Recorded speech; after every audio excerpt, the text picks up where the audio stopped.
They ask, "Hi, Sunny, I have knee arthritis." Questions. Number 1, quick step. Does the open level standard ballroom comp for seniors, Pro-Am, need to have jumps in order to win? As we know, jumping is bad for arthritis knees. Number 2, may I know your arthritis specialist? I hope to see this specialist. So this is a bit of a 2-part question. So I myself have had arthritis, and I developed it. Many, especially female dancers due to our shoes. When I was in my very, very early 20s, I developed bone spurs and arthritis. Debilitatingly painful. I believed it was going to stop my life in ballroom dance. It was very painful. As you may know, when you switch from syllabus to open quick step, it's almost an entirely different dance. Certainly there are many different sequences you can dance in open, among them jumps, skips, hops, leaps, etc. So this was an excellent question. I'm going to address the second part today, which is, may I know your arthritis specialist? I hope to see this specialist. So number 1, for those of you watching from around the world, I am broadcasting from the United States, and I'm on the Northwest coast, not a very populated part of the country.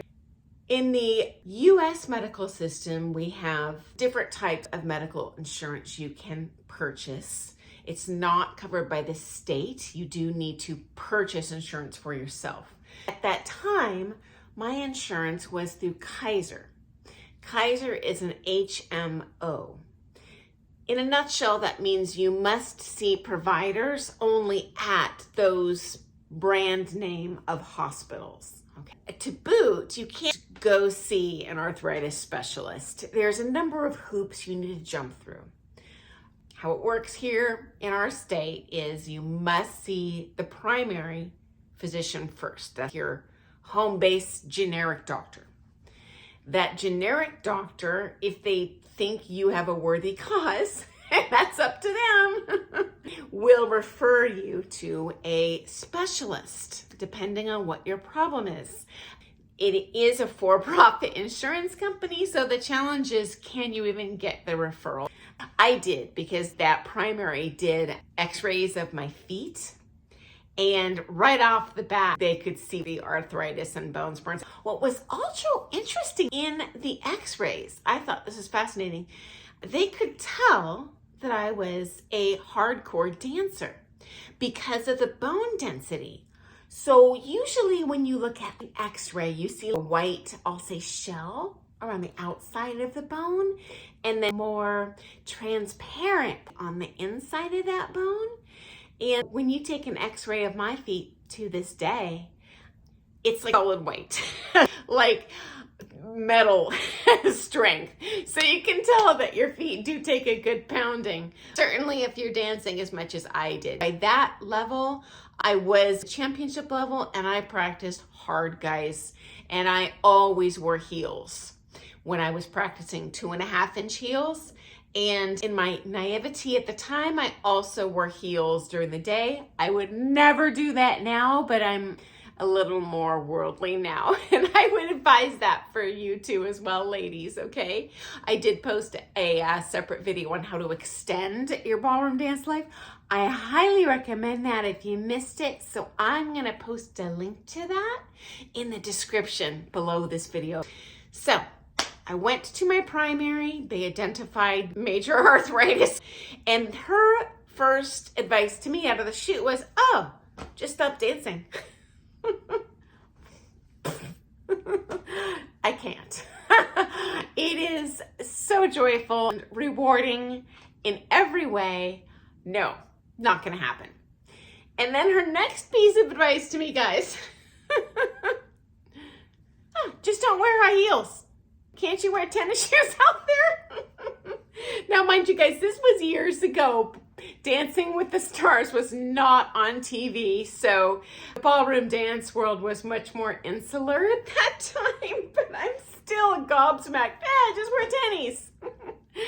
And, you know, I haven't checked those NDCA and USA Dance rules in eons, but at that time, they had really distinct requirements for 2.5-inch heels, period. So I said, that's not going to happen. At that point, she referred me to what's called a sports medicine doctor.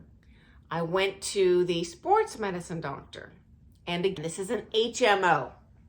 So bad news, the sports medicine doctor was not willing to help.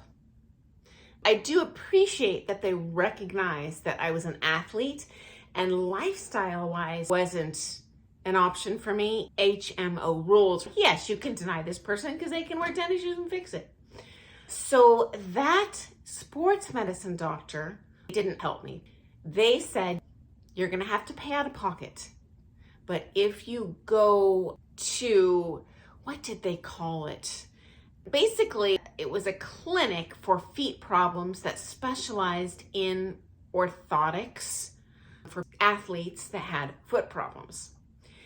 Now, I checked online and they went out of business. I don't know when. Could have been COVID, could have been 20 years ago. I have no idea. And I do not remember the name of my doctor at all. And I paid out of pocket, so it's not in my health record. I apologize for that. Although this was so long ago, they've probably retired by now. But because I did pay out of pocket, if you're with Kaiser, don't waste a year trying to go through your primary and that sports medicine doctor. Just go pay on your own. You do not need a referral for that. Everyone's willing to accept cash. Did it cost me a fortune? Yes. Unfortunately. Was it worth it? 1,000%. And what I did when I went into this place, they do a tactile feeling what the deal is with your feet. They did a number of scans. I don't know the names of all those scans to look into the bones of your foot. They also had a couple different pads on the floor that they made me stand on. And then the pads would show the doctor a picture of where the weight distribution was on my foot. And the wonderful news is, guys, they were sympathetic to my equipment requirements right out of the chute. They asked me to bring both my street shoes and my dance shoes. So they took these images of where my foot weight was placed on my feet, in my street shoes, in my bare feet, and in my dance shoes. And ultimately had custom made orthotics, which is an insert you put inside of your shoe. And they gave me 2 separate pairs that were custom made for my problem. One was for only when I wore my dance heels, and the other was when I wore any other pair of shoes. That doctor did say you shouldn't be wearing heels when you're not dancing if you don't have to. I was young and very naive. It just had never occurred to me. Maybe you have a different provider than Kaiser, in which case maybe it's worth the wait for you.